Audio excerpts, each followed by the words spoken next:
नमस्कार विद्यार्थियों, मैं धीरज कुमार गुप्ता, सहायक आचार्य, राजकीय महाविद्यालय कामा।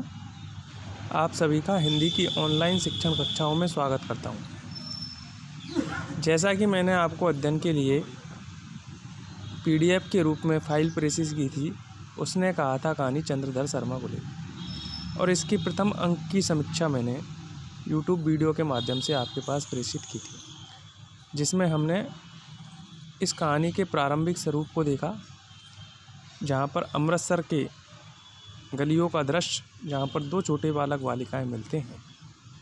अब हम इसके द्वितीय अंक से शुरू करते हैं। इस अंक के अंतर्गत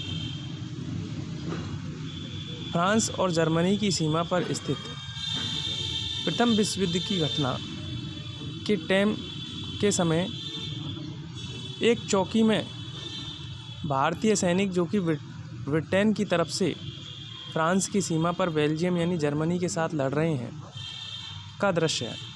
इस दृश्य के अंतर्गत इस कहानी के प्रमुख नायक लैना सिंह, जो कि उस चौकी में जमादार के पद पर कार्यरत है, सूबेदार हजारा सिंह, उनका पुत्र बोधा, वजीरा सिंह जो कि इस पलटन का विदूषक भी कहलाता है, वह अन्य काफ़ी सारे साथी, लगभग 30 के आसपास सैनिकों की टुकड़ी खंदक में है।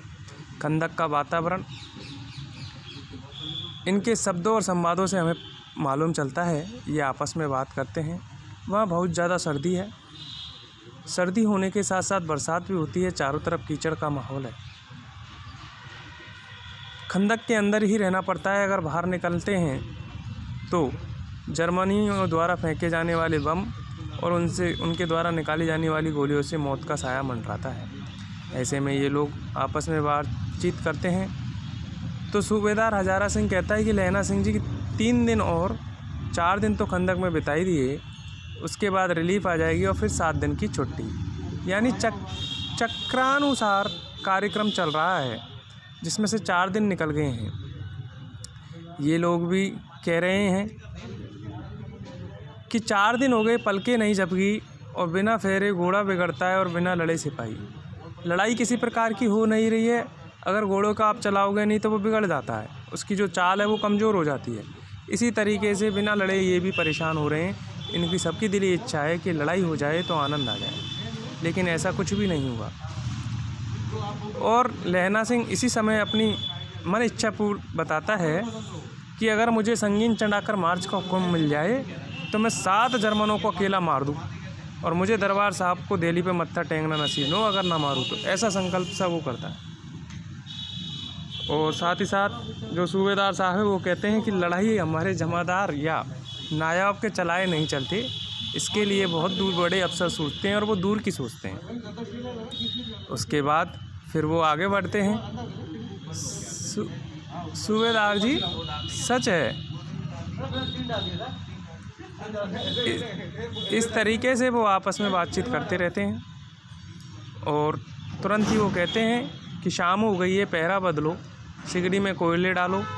और वजीरा सिंह जो पलटन का विदूषक है, उससे कहते हैं पानी में जो गंदा पानी भरा हुआ है उसे बाहर निकाल के फेंकें।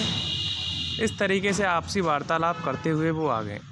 बोधा सिंह जो कि सूबेदार हजारा सिंह का पुत्र है, वह ज्वर से पीड़ित है, लेकिन लैना सिंह उसकी ही पूरी सेवा करता है, उसी की तरफ से पहरेदारी करता है, उसे अपने गर्म कपड़े भी देता है और उसका पूरा ध्यान रखता है। इस तरीके से यह कार्य चलता रहता है।